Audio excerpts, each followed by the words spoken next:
ಪ್ರಿಯ ದೇವಜನರೇ, ನಮ್ಮ ಕರ್ತನಾದ ಯೇಸು ಕ್ರಿಸ್ತನ ಅತ್ಯಧಿಕವಾದ ಕೃಪೆಯು ಸಮಾಧಾನವು ತಮ್ಮ ಮೇಲೆಯೂ ತಮ್ಮ ಕುಟುಂಬದ ಪ್ರಿಯರೆಲ್ಲರ ಮೇಲೆಯೂ ಹೇರಳವಾಗಿರಲಿ. ಹೃದಯಂಗಮ ಮಾತು ಎಂಬ ಈ ವಾಕ್ಯಧ್ಯಾನದ ಸರಣಿಯಲ್ಲಿ ಈ ತಿಂಗಳು ನಾವು ಧ್ಯಾನಿಸ್ತಿರುವಂಥ ವಿಷಯ ಯೇಸು ಕ್ರಿಸ್ತನ ಶಿಲುಬೆ ಶ್ರಮೆ. ಈ ದಿನ ನಾವು ಧ್ಯಾನಿಸುವಂಥ ದೇವರ ವಾಕ್ಯದ ಭಾಗ ಯೆಶಾಯನ ಪ್ರವಾದನೆ ಗ್ರಂಥ 53ನೇ ಅಧ್ಯಾಯ 11ನೇ ವಚನ. ಯೆಶಾಯ 53:11. ವಾಕ್ಯ ಹೀಗೆ ಹೇಳ್ತದೆ: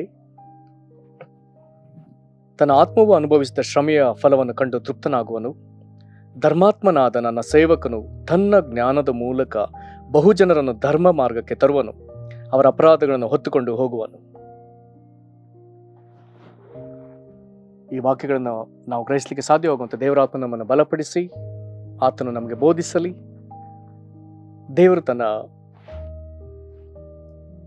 ಜ್ಞಾನವುಳ್ಳ ಆತ್ಮ ನಮಗೆ ಅನುಗ್ರಹಿಸಿ ನಮ್ಮ ಮನೋನೇತ್ರಗಳನ್ನ ಬೆಳಗಿಸಲಿ. ಯೇಸು ಕ್ರಿಸ್ತನ ಶಿಲುಬೆ ಶ್ರಮೆ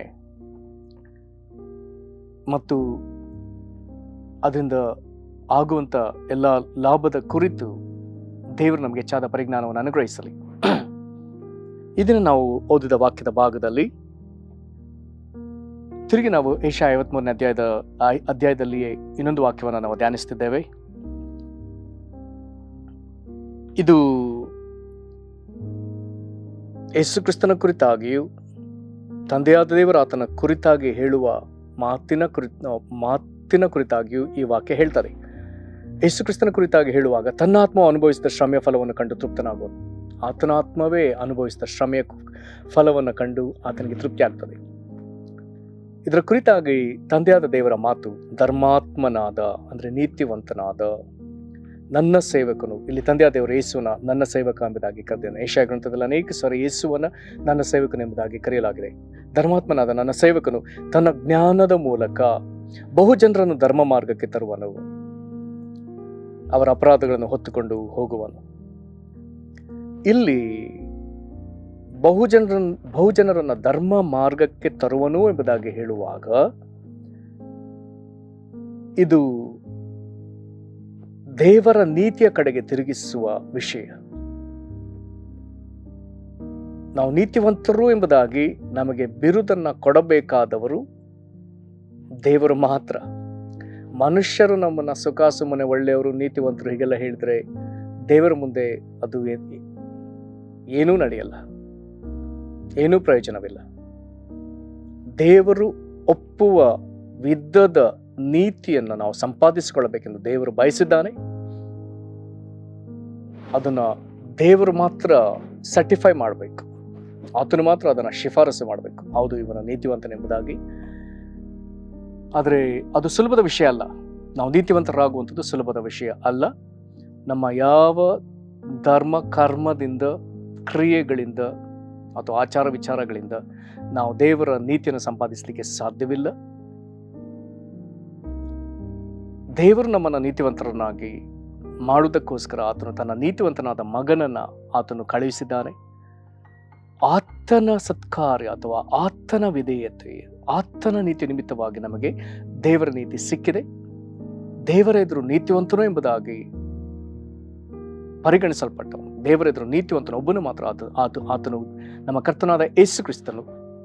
ಈಗ ನಾವು ದೇವರು ಒಪ್ಪುವಂತ ನೀತಿವಂತರು ಹೇಗಾಗ್ತೇವೆ ಎಂಬುದಾಗಿ ಕೇಳಿದ್ರೆ, ನೀತಿವಂತನಾದ ಯೇಸು ಕ್ರಿಸ್ತನನ್ನು ನಮ್ಮೊಳಗೆ ಅಂಗೀಕರಿಸುವಾಗ ನಾವು ದೇವರ ನೀತಿಯನ್ನು ಧರಿಸಿಕೊಳ್ಳುವುದಕ್ಕೆ ಸಾಧ್ಯ. ಯೇಸು ಕ್ರಿಸ್ತನನ್ನು ಸನ್ಮಾನಿಸುವಾಗ ನಾವು ದೇವರ ನೀತಿಯನ್ನು ನಾವು ಅಂಗೀಕರಿಸಿದ ಹಾಗೆ, ಅದನ್ನು ಧರಿಸಿಕೊಂಡ ಹಾಗೆ, ಇದು ದೇವರಿಗೆ ಇಷ್ಟವಾದ ವಿಷಯ.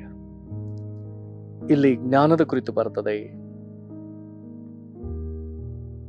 ಇದು ತನ್ನ ಜ್ಞಾನದ ಮೂಲಕ ಆತನು ಬಹುಜನರನ್ನು ಧರ್ಮ ಮಾರ್ಗಕ್ಕೆ ತರ್ತಾನೆ. ಇದರ ಕುರಿತಾದ ಮತ್ತೊಂದು ವಿವರಣೆಯನ್ನು ನಾವು ರೋಮ ಪತ್ರಿಕೆಯಲ್ಲಿ ಓದಲಿಕ್ಕೆ ಸಾಧ್ಯ. ರೋಮ ಪತ್ರಿಕೆಯ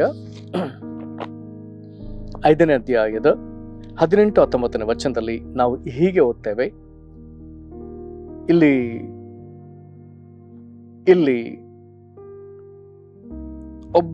ಒಬ್ಬನ ಕುರಿತು ಮತ್ತೊಬ್ಬನ ಕುರಿತು, ಒಬ್ಬನ ಕುರಿತು ಇನ್ನೊಬ್ಬನ ಕುರಿತು, ಹೀಗೆ ನಾವು ಓದ್ತೇವೆ. ಹೇಗಿದೆ? ಹೀಗೆಲ್ಲಾಗಿ ಒಂದೇ ಅಪರಾಧದ ಮೂಲಕ ಎಲ್ಲಾ ಮನುಷ್ಯರಿಗೆ ಸಾಯಬೇಕೆಂಬ ನಿರ್ಣಯವು ಹೇಗೆ ಉಂಟಾಯಿತು, ಹಾಗೆ ಒಂದೇ ಸತ್ಕಾರ್ಯದಿಂದ ಎಲ್ಲಾ ಮನುಷ್ಯರಿಗೆ ನೀತಿವಂತರೆಂಬ ನಿರ್ಣಯ ಒಂದು ಅಪರಾಧ ಅಥವಾ ಒಂದೇ ಅಪರಾಧ. ಇದು ಮೊದಲನೇ ಮನುಷ್ಯ ಆದಾಮನಿಂದ ಉಂಟಾದ ಅಪರಾಧ. ಅವನ ಅಪರಾಧದ ನಿಮಿತ್ತ ಈ ಸಾಯಬೇಕೆನ್ನುವಂಥ ಅಥವಾ ಮರಣದ ನಿರ್ಣಯ ಎಲ್ಲಾ ಮನುಷ್ಯರ ಮೇಲೆ ಬಂದಾಯಿತು. ಆದರೆ ದೇವರು ಈಗ ಆ ನಿರ್ಣಯದಿಂದ ನಮ್ಮನ್ನು ಪಾರು ಮಾಡುವುದಕ್ಕಾಗಿ ಆತನು ತಾನೇ ರಕ್ಷಕನಾಗಿ ಭೂಮಿಗೆ ಬಂದ, ಮನುಷ್ಯನಾಗಿ ಇಲ್ಲಿ ಜೀವಿಸಿದ ಆತನ ಯೇಸು ಈಗ ಆತನ ಸತ್ಕಾರ್ಯದಿಂದ ಎಲ್ಲಾ ಮನುಷ್ಯರಿಗೆ ನೀತಿವಂತರೆಂಬ ನಿರ್ಣಯವನ್ನ ಆತನು ಅನುಗ್ರಹಿಸ್ತಾನೆ. ಇದರಿಂದ ಮರಣವು ತಪ್ಪಿ ಹೋಗಿ ನಮಗೆ ಜೀವವು ಫಲಿಸ್ತದೆ ಎಂಬುದಾಗಿ ವಾಕ್ಯ ಸ್ಪಷ್ಟವಾಗಿ ಹೇಳ್ತದೆ. ಹಾಗೆ ಒಂದೇ ಸತ್ಕಾರ್ಯದಿಂದ ಎಲ್ಲಾ ಮನುಷ್ಯರಿಗೆ ನೀತಿವಂತರೆಂಬ ನಿರ್ಣಯ ಉಂಟಾಗಿ ಜೀವವನ್ನು ಫಲಿಸ್ತದೆ. ಒಬ್ಬನ ಅಪರಾಧದಿಂದ ಎಲ್ಲರಿಗೂ ಸಾಯಬೇಕೆಂಬ ನಿರ್ಣಯ ಮರಣದ ನಿರ್ಣಯ. ಆದರೆ ಇನ್ನೊಬ್ಬನ ಸತ್ಕಾರ್ಯದಿಂದ ನೀತಿ ಕಾರ್ಯದಿಂದ ಎಲ್ಲರಿಗೂ ನೀತಿವಂತರೆಂಬ ನಿರ್ಣಯ ಮತ್ತು ಇದರಿಂದ ಜೀವ ಫಲಿಸ್ತದೆ. 19ನೇ ವಚನ ಹೇಗೆ ಹೇಳ್ತದೆ? ಒಬ್ಬನ ಅವಿಧೇಯತ್ವದಿಂದ ಎಲ್ಲರೂ ಹೇಗೆ ಪಾಪಿಗಳಾದರೋ ಹಾಗೆಯೇ ಒಬ್ಬನ ವಿಧೇಯತ್ವದಿಂದ ಎಲ್ಲರೂ ನೀತಿವಂತರಾಗುವರು. ಒಬ್ಬನ ಅವಿಧೇಯತ್ವ, ಇದು ಆದಾಮನ ಮೊದಲ ಮನುಷ್ಯನ ಅವಿಧೇಯತ್ವದಿಂದ ಎಲ್ಲಾ ಮನುಷ್ಯರೊಳಗೆ ಪಾಪವು ಬಂತು, ಎಲ್ಲರೂ ಪಾಪಿಗಳೆಂಬ ನಿರ್ಣಯ ಹೊಂದಿದ್ದಾರೆ. ಆದರೆ ಅದೇ ಪ್ರಕಾರ ಈಗ ಯೇಸು ಕ್ರಿಸ್ತನೆಂಬ ನಮ್ಮ ರಕ್ಷಕನ ವಿಧೇಯತ್ವದಿಂದ ದೇವರು ಆತನಿಗೆ ನೇಮಿಸಿದ ಎಲ್ಲಾ ಕಾರ್ಯಗಳೆಲ್ಲ ಆತನು ದೇವರಿಗೆ ಸಮರ್ಪಕನಾದ, ಯೋಗ್ಯನಾದ, ಅತಿ ವಿಧೇಯನಾದ ದೇವರ ಮಗನು. ಈತನ ವಿಧೇಯತ್ವದಿಂದ ಎಲ್ಲರಿಗೂ ನೀತಿವಂತರಾಗುವಂತ ಕೃಪೆಯನ್ನ ದೇವರೇ ಒದಗಿಸ್ತಾನೆ. ಇದು ಬಹಳ ವಿಶೇಷವಾದ ಸಂಗತಿ. ಇಲ್ಲಿ ಯೇಸು ಕ್ರಿಸ್ತನ ಇಲ್ಲಿ ವಿಧೇಯತ್ವ ಎಂಬುದಾಗಿ ಬರೆದಿರುವುದರಿಂದ ಈ ವಿಧೇಯತ್ವದ ಲಾಭ ನಮಗಾಗಿದೆ. ಯೇಸು ಕ್ರಿಸ್ತನ ವಿಧೇಯತ್ವದಿಂದ ಎಲ್ಲರೂ ನೀತಿವಂತರಾಗಲಿಕ್ಕೆ ಸಾಧ್ಯ. ಇಲ್ಲಿ ಯೇಸುವಿನ ವಿಧೇಯತ್ವವನ್ನ ಹೇಳುವಂತ ಅನೇಕ ವಚನಗಳಿವೆ. ಈ ವಚನದಲ್ಲಿ ಈಗಾಗಲೇ ಯೇಸುವಿನ ವಿಧೇಯತ್ವ ನೋಡಿ ಆಯಿತು. ನಾವು ಫಿಲಿಪ್ 2ನೇ ಅಧ್ಯಾಯಕ್ಕೆ ಬರುವಾಗ ಅಲ್ಲಿ 2ನೇ ಅಧ್ಯಾಯದ 8ನೇ ವಚನದಲ್ಲಿ ಹೀಗೆ ಬರ್ತದೆ: ಹೀಗೆ ಆತನ ಆಕಾರದಲ್ಲಿ ಮನುಷ್ಯನಾಗಿ ಕಾಣಿಸಿಕೊಂಡಿದ್ದಾಗ ತನ್ನನ್ನು ತಗ್ಗಿಸಿಕೊಂಡು ಮರಣವನ್ನಾದರೆ ಶಿಲ್ಬೆ ಮರಣವನ್ನಾದರೂ ಹೊಂದುವಷ್ಟು ವಿಧೇಯನಾದನು. ಶಿಲ್ಬೆ ಮರಣಕ್ಕೆ ತಾನು ದೇವರು ಆತನಿಗೆ ಅದು ನೇಮಿಸಿದ್ರಿಂದ ಆತನ ವಿಧೇಯತೆಯನ್ನು ತೋರಿಸಿದ. ನಂತರದಲ್ಲಿ ಇಬ್ರಿಯ 5ನೇ ಅಧ್ಯಾಯಕ್ಕೆ ಬರುವಾಗ ಆತನು ವಿಧೇಯತ್ವವನ್ನು ಭೂಮಿಯಲ್ಲಿ ಮನುಷ್ಯನಾಗಿ ಬಂದಾಗ ವಿಧೇಯತ್ವವನ್ನು ಅಭ್ಯಾಸ ಮಾಡ್ತಾನೆ. ಹಾಗಾಗಿ 8ನೇ ವಚನ ಹೀಗೆ ಹೇಳ್ತದೆ, ಇಬ್ರಿಯ 5:8, ಹೀಗೆ ಆತನು ಮಗನಾಗಿದ್ದರೂ ಅನುಭವಿಸಿದ ಬಾಧೆಗಳಿಂದಲೇ ವಿಧೇಯತ್ವವನ್ನು ಕಲಿತುಕೊಂಡರು. ಅಂದ್ರೆ ಅಭ್ಯಾಸಿಸಿದ ಭಾಗ. ಹೇಗೆಲ್ಲ ವಿಧೇಯತೆ ತೋರಿಸಬೇಕು, ಹೇಗೆಲ್ಲ ಪರಿಪೂರ್ಣ ವಿಧೇಯತೆಯನ್ನು ದೇವರಿಗೆ ತೋರಿಸಬೇಕು, ಅದೆಲ್ಲವನ್ನು ಆತನು ಪರಿಪೂರ್ಣವಾಗಿ ಪಾಲಿಸಿದ್ದಾನೆ. ಈಗ 9:10 ಯೇಸುವಿನ ವಿಧೇಯತ್ವದಿಂದ ನಮಗೆ ಆಗುವ ದೊಡ್ಡ ಲಾಭವನ್ನು ಬರೆಯಲಾಗಿದೆ. ಅದನ್ನು ಓದೋಣ. ಇದಲ್ಲದೆ ಆತನು ಸಿದ್ಧಿಗೆ ಬಂದು ದೇವರಿಂದ ಮೆಲ್ಕಿಜೆದೇಕನ ತರಹದ ಮಹಾಯಾಜಕನೆನಿಸಿಕೊಂಡವನಾಗಿ ತನಗೆ ವಿಧೇಯರಾಗುವವರೆಲ್ಲರಿಗೂ ನಿರಂತರವಾದ ರಕ್ಷಣೆಗೆ ಕಾರಣನಾದನು. ಯಾರು ತಂದೆಯಾದ ದೇವರಿಗೆ ಪರಿಪೂರ್ಣ ವಿಧೇಯನಾದನೋ, ಅಂದ್ರೆ ಯೇಸು ತಂದೆಯಾದ ದೇವರೆದುರು ಪರಿಪೂರ್ಣ ವಿಧೇಯತೆ ತೋರಿದವನು. ಹಾಗಾದ್ರೆ ನಮ್ಮ ಮುಂದೆ ಇರುವಂತ ಆಯ್ಕೆ, ಈಗ ನಾವು ಆತನಿಗೆ ವಿಧೇಯರಾಗಬೇಕು. ತನಗೆ ವಿಧೇಯರಾಗುವವರೆಲ್ಲರಿಗೂ ಈಗ ಸಿಕ್ಕುವಂತಹ ದೊಡ್ಡ ಸೌಭಾಗ್ಯ ನಿರಂತರವಾದ ರಕ್ಷಣೆ. ನಿರಂತರವಾಗಿ ಅವರ ಮೇಲಿದ್ದ ಅಪರಾಧ ನಿರ್ಣಯವು ತಪ್ಪಿ ಹೋಗಿ ದೇವರ ಕೋಪ ಅವರಿಂದ ಅಳಿಸಲ್ಪಟ್ಟು ನರಕದ ಶಿಕ್ಷೆಯಿಂದ ಅವರು ತಪ್ಪಿಸಿಕೊಂಡವರಾಗಿ ದೇವರ ಕರುಣೆಗೆ ಪಾತ್ರರಾದವರು, ಕೃಪೆಗೆ ಪಾತ್ರರಾದವರು, ದೇವರ ನಿತ್ಯ ಜೀವನ ಧರಿಸಿಕೊಂಡವರು, ದೇವರ ಐಕ್ಯತೆಯನ್ನು, ಪರಲೋಕದ ಸೌಭಾಗ್ಯವನ್ನ ನಿತ್ಯ ನಿರಂತರಕ್ಕೂ ಸಂಪಾದಿಸಿದವರು. ಇದೆಲ್ಲವೂ ಯೇಸು ಕ್ರಿಸ್ತನ ಜ್ಞಾನದಿಂದ ಆಯಿತು ಎಂಬುದನ್ನ ನಾವು ಅದನ್ನ ಈಗಾಗಲೇ ಮೊದಲು ಓದಿಕೊಂಡ ವಚನ ಯೆಶಾಯ 53ನೇ ಅಧ್ಯಾಯದ 11ನೇ ವಚನದಲ್ಲಿ ಓದಿದ್ದೇವೆ. ಅಲ್ಲಿ ಬರೆದದೆ, ಧರ್ಮಾತ್ಮನಾದ ನನ್ನ ಸೇವಕನು ತನ್ನ ಜ್ಞಾನದ ಮೂಲಕ ಬಹು ಜನರನ್ನು ಧರ್ಮ ಮಾರ್ಗಕ್ಕೆ ತರುವನು. ಯೇಸು ಕ್ರಿಸ್ತನು ಹೀಗೆ ವಿಧೇಯನಾದದ್ರಿಂದ, ದೇವರು ನೇಮಿಸಿದ ಸತ್ಕಾರ್ಯಗಳದೆಲ್ಲವನ್ನ ಆತನು ವಿಧೇಯತೆಯಿಂದ ಮಾಡಿದ್ದರಿಂದ, ಆತನ ವಿಧೇಯತ್ವದಿಂದ ನಮಗೆ ನೀತಿವಂತರಾಗುವ ಸೌಭಾಗ್ಯ. ಈಗ ದೇವರಿಗೆ ವಿಧೇಯತೆ ತೋರಿದ ಆತನಿಗೆ ನಾವು ವಿಧೇಯತೆ ತೋರುವಾಗ ನಮಗೆ ನಿರಂತರವಾದ ರಕ್ಷಣೆ. ಪ್ರಿಯರೇ, ಇಂಥ ದೊಡ್ಡ ಸೌಭಾಗ್ಯ ನಮಗೆ ಯೇಸು ಕ್ರಿಸ್ತನ ಮೂಲಕ ಕಲ್ವಾರಿ ಶಿಲುಬೆಯಲ್ಲಿ ಆತನ ಪಟ್ಟ ಎಲ್ಲಾ ಶ್ರಮೆಯಿಂದ ನಮಗೆ ಸಿಕ್ಕಿದೆ. ಅದಕ್ಕಾಗಿ ದೇವರಿಗೆ ಸ್ತೋತ್ರ, ಆತನಿಗೆ ಸ್ತೋತ್ರ ಸಲ್ಲಿಸಿ ಪ್ರಾರ್ಥಿಸೋಣ. ಮಹಾಕೃಪೆಗಳ ಪರಲೋಕ ತಂದೆ, ನಿನ್ನ ಪ್ರಿಯ ಮಗನು ನಮ್ಮ ರಕ್ಷಕನಾದ ಯೇಸು ಕ್ರಿಸ್ತನಿಗೆ ಆಗಿ ನಾವು ಸ್ತೋತ್ರ ಹೇಳ್ತೇವೆ. ಯೇಸುವೆ, ನೀನು ಧರ್ಮಾತ್ಮನಪ್ಪ, ನೀತಿವಂತನಪ್ಪ. ನಿನ್ನ ತಂದೆಯಾದ ದೇವರಿಗೆ ಮಗನಾಗಿದ್ದರೂ ಸೇವಕನಾಗಿ ಕಾಣಿಸಿಕೊಂಡವನು.